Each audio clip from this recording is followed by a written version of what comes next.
Assalamualaikum warahmatullahi wabarakatuh. Yang terhormat dosen pengampu mata kuliah ayat Tarbawi Bapak Wahab Syahirul Alim MPT dan teman-teman semua. Perkenalkan, nama saya Ria Datu Soleha dengan NIM 25311122040. Pada kesempatan UAS kali ini saya akan mempresentasikan topik dengan materi pendidikan dalam Al-Quran, tepatnya pada surah Luqman ayat 12 sampai 19 dan Al-Jumu'ah ayat 2 dan An-Nisa ayat 59 dan Al-Ghasyiyah ayat 17. Sebelum masuk ke pembahasan, berikut adalah mind mapping dari materi yang saya akan sampaikan. Baik, kita mulai dari poin A dulu, yaitu kandungan isi dan tafsir Quran surah Luqman ayat 12 sampai 19. Surat ini merupakan materi pendidikan yang paling komprehensif, diajarkan langsung oleh seorang ayah Luqman kepada anaknya. Materi pendidikannya dibagi menjadi 3 pilar utama. Yang pertama yaitu akidah tauhid pada ayat 12 sampai 13, kewajiban bersyukur kepada Allah Subhanahu wa taala dan larangan kekerasan berbuat syirik. Menyekutukan Allah karena syirik adalah kezaliman yang paling besar. Yang kedua yaitu materi berbakti kepada orang tua, tepatnya pada ayat 14 sampai 15.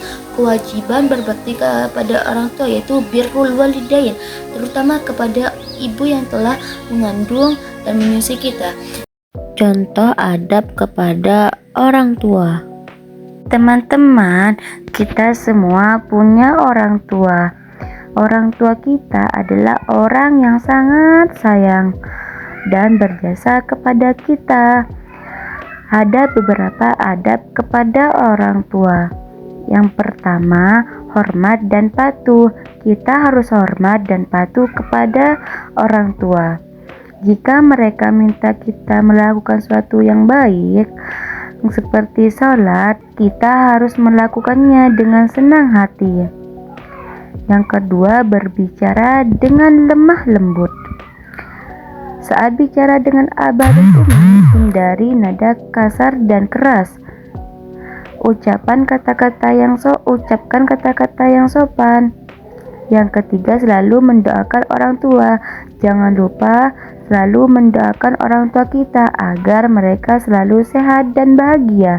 Doa itu sangat berarti bagi mereka. Keempat, membantu pekerjaan orang tua dan berusaha tidak menyusahkannya, misalnya dengan merapikan mainan sendiri atau membantu membersihkan rumah. Nah, dengan beberapa adab yang baik kepada orang tua, kita menunjukkan rasa cinta dan hormat kita kepada mereka. Dan itu juga disukai oleh Allah Subhanahu wa taala.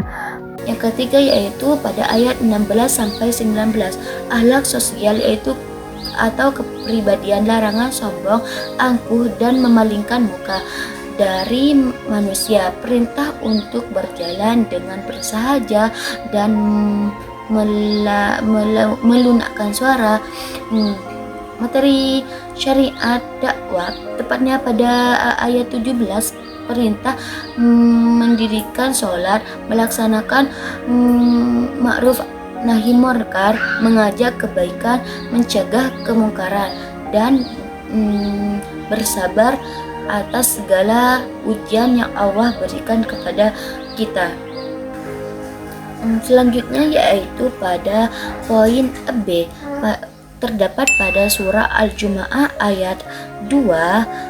Pada Quran Al-Jumu'ah ayat 2 ini memberikan pelajaran kenabian atau kompetensi guru. Ayat ini menjelaskan materi dan tugas-tugas pendidikan yang dibawa oleh Rasulullah SAW sebagai pendidik utama. Ada 3 materi pendidikan esensial di sini, yaitu yang pertama tilawah. Tilawah di sini membaca ayat-ayat Allah, materi dasar berupa literasi, membaca dan memahami tanda-tanda kekuasaan Allah di dalam alam semesta ini dan terdapat pada Al-Quran.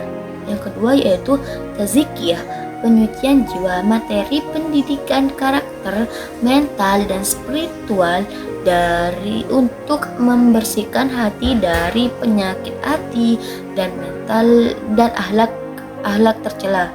Yang ketiga yaitu taklim, pengajaran Alkitab dan Al-Hakim, yaitu Alkitab pengajaran syariat Al-Quran dan kebijaksanaan sunnah. Al-Hakim yaitu agar manusia memiliki kecerdasan intelektual dan praktis. Selanjutnya yaitu pada poin C yaitu Quran Surah An-Nisa ayat 59. Pada Quran Surah An-Nisa ayat 59 yaitu sistem hukum dan ketaatan. Ayat ini memberikan materi tentang ketaatan dan sumber hukum dalam pendidikan Islam untuk membentuk warga negara dan masyarakat yang tertib. Ada 3 yaitu yang pertama ketaatan mutlak kepada Allah dan Rasulullah, menjadikan Al-Quran dan Sunnah sebagai materi hukum dan panduan hidup yang paling utama. Yang kedua yaitu ketaatan kepada ulil amri, pemimpin atau pemerintah ataupun guru.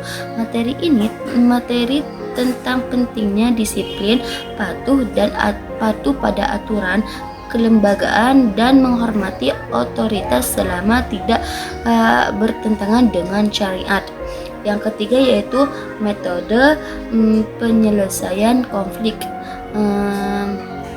mengembalikan segala perselisihan kepada Al-Quran dan Rasulullah, karena kembalinya kepada Al-Quran membuat hati lebih tenang, karena Al-Quran adalah sumber utama dari segala hal.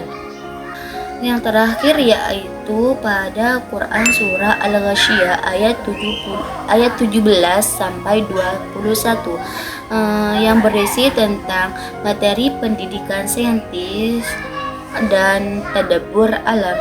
Ayat ini membuat materi pendidikan berbasis saintis, pendekatan ilmiah melalui observasi alam. Yang pertama yaitu materi teologi melalui sains dapat pada ayat 17 sampai 20 mengajarkan untuk mengamati dalam meneliti ciptaan Allah yang terdapat pada bumi. Contohnya unta terdapat pada bidang biologi, langit pada bidang astronomi, dan gunung terdapat pada bidang geologi, dan bumi terdapat pada bidang geografi. Semua itu adalah sebagai saran mengenal kebesaran yang Allah ciptakan di alam ini. Yang kedua yaitu batas tugas pendidikan yang terdapat pada ayat 21. Materi bagi guru bahwa tugas guru itu hanyalah memberi peringatan, motivasi, dan mengajarkan, bukan memaksa kehendak murid memilih salah satu bidang tersebut. Refleksi yang dapat kita ambil adalah bahwa materi pendidikan dalam Islam tidak boleh parsial, hanya mengajarkan dunia atau kognitif saja. Al-Quran di sini mengajarkan kurikulum yang seimbang atau holistik melalui surah yang saya jelaskan pada surah Luqman. Kita belajar fondasi iman dan adab. Melalui Al-Jumu'ah dan Al-Ghasyiyah kita diajarkan pentingnya menyucikan jiwa sekaligus peka terhadap sains atau alam sekitar. Dan melalui surah An-Nisa kita diajarkan tentang pentingnya ketaatan pada aturan dan organisasi. Sebagai pendidik atau calon ilmuwan, kita harus mengintegrasikan nilai-nilai keimanan ini, karena dalam setiap ilmu yang kita pelajari dan yang kita ajarkan. Demikian presentasi video UAS ayat terbawi dari saya. Mohon maaf atas segala kekurangan dan kekeliruan yang saya ucapkan.